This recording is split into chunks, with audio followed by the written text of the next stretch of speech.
Bara mimi nimekuwa na kufuatilia kwa muda kidogo. Nashukuru sana. Na nimekuwa naona maigizo yako na nini, wakati mwingine na Shazma, wakati mwingine na Bwana Ndutu. Ndio.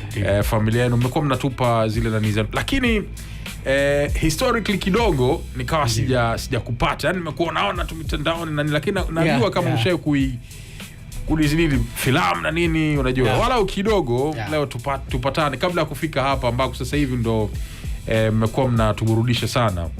Ile safari, hadithi ya safari yako ile. Safari yangu kidogo.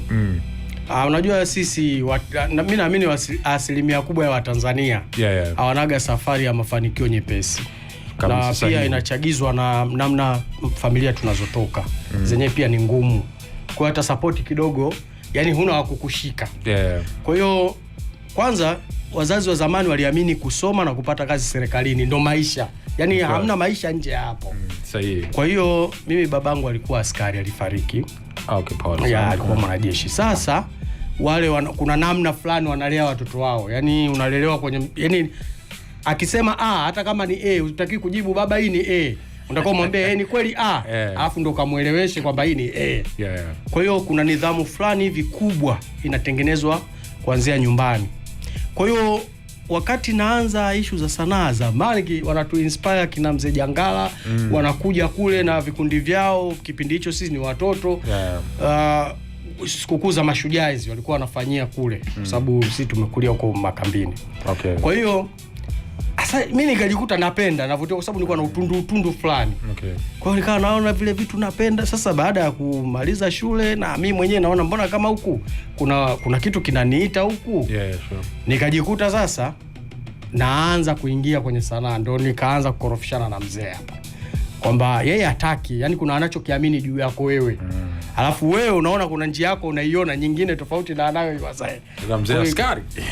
Wewe kiliwaka kufukuzana toka yani kama unataka asikilizi mtu yote, yani wewe hivi. Sasa unajua kuna wito, yani kuna kitu huwa kinatumia nguvu kubwa sana ndani ya nafsi zetu. Kweli. Muda mwingine ni vema kusikiliza watoto, kwa sababu nafsi nayo pia huwa ina chaguzi. Wewe unaweza ukamsomesha ukatumia gharama kubwa na bado asisome. Sahihi kabisa. Kwa hiyo mwisho wa siku hivyo nikatoka home, nikaingia Morogoro nako nikashindwa.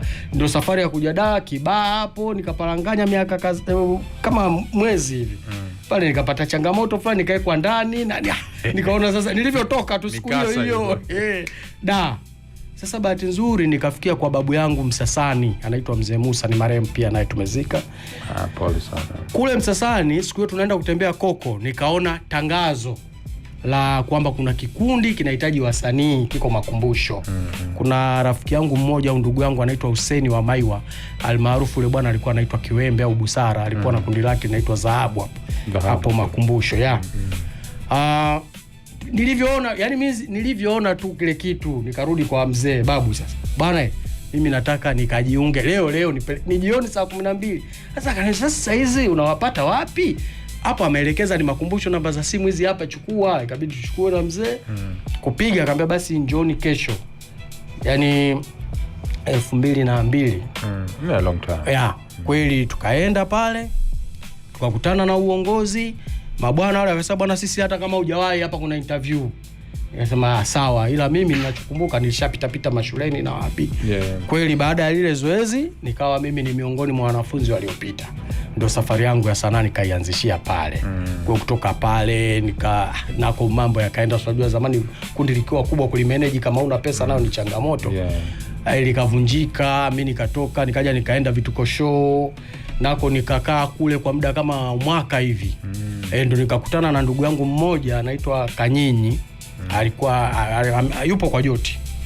Kwa hiyo Kanyinyi tukawa na urafiki, akaona tuna mechi, kwa hiyo tukawa tunaendana, anaitwa Kasim jina lake. Kwa hiyo baada ya yule bwana pale napo tuliposhindwa, mimi nikaiondokea sasa, nikaanza kufanya kazi kiwandani. Yule bwana akanitafuta, bwana mimi bwana, wewe sanaa yako mimi nilitokea kuielewa sana, unaonaje nikuconnect na Joti? Nikamwambia kweli mimi niko tayari, kwa sababu mimi ndoto zangu kubwa ni sanaa. Yani hiyo ndio kazi ninayoiona kwenye maisha yangu. Ila lazima tutafute riziki. Wakati huu bado hatujapata chochote. Sahihi.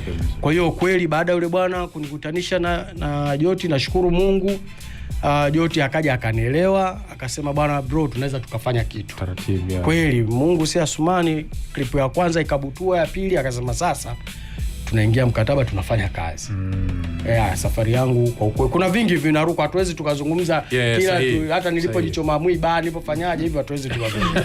Lakini ukweli ni kwamba hamna safari nyepesi. Kwa safari ulijichoma mwiba. Unasema FM.